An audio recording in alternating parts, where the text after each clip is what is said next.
talk about cold plunging? Sure. Should women be doing it? What are the mistakes that we're making? What's the difference between men and women and cold plunging? So inherently, women don't need as cold. Thank you.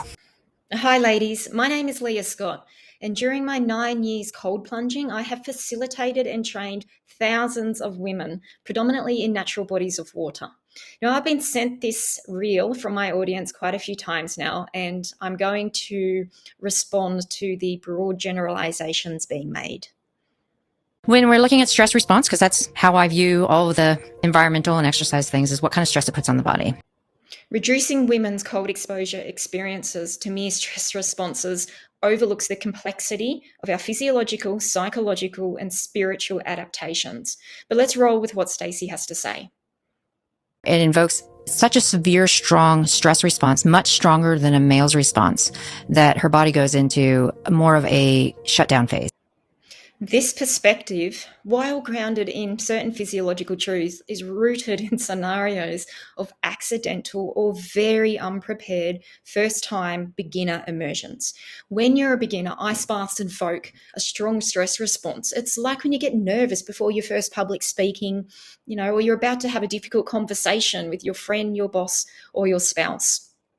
Yet with an experienced facilitator you trust and do your research, one that has attuned to you, created a safe container, prepared your mind and body with breathwork and meditation and what to expect before, during, and after, this response diminishes significantly.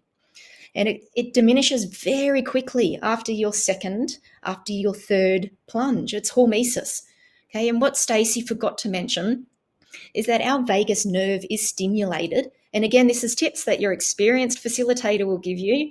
And we shift into the parasympathetic, the calm, rest, digest nervous system. And she also forgot to mention that this creates consciousness of how our body fights and flights and how it relaxes and becomes calm. Now, this is like winning the lottery for those previously with high stress and anxiety. Okay, we can just be uneducated, and we are here to know thyself. If you were to take a woman and put her in 15 or 16 degrees Celsius, which is around that 55 degree mark. Now, 55 degrees Fahrenheit is 12 degrees Celsius, not 15 or 16. If you love these temperatures like I do, stay in longer. I love swimming in the ocean or the river when the temps are anywhere between 10 and 16 degrees. Ladies, we're not going to head to the river, put our thermometer in the water and go, whoa, whoa, whoa. We're not allowed to swim today because it's 13 degrees. That a man has, because it's not as severe shock to a woman's body as it is for a man's.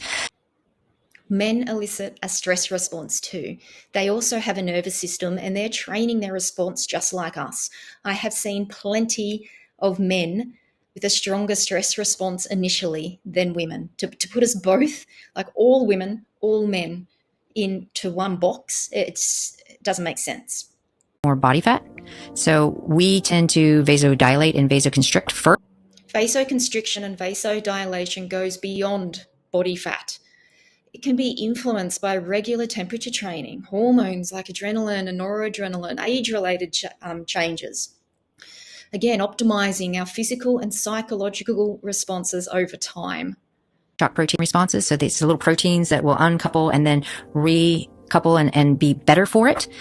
Cold shock proteins are produced by cells in response to cold exposure, helping us to stabilize and protect cellular functions while reducing inflammation and aiding in repair.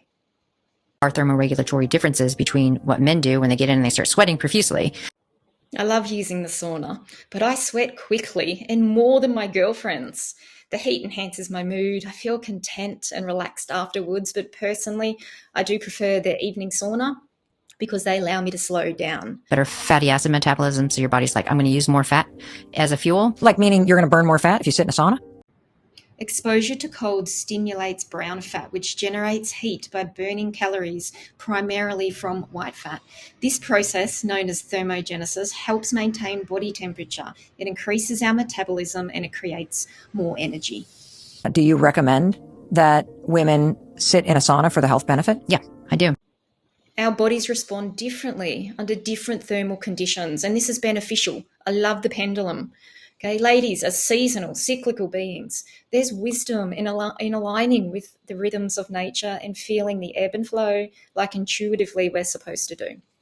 Gradually and safely acclimatizing to these seasons allows us to harness the benefits, but also we're going to learn about ourselves and in the process become so much more resilient.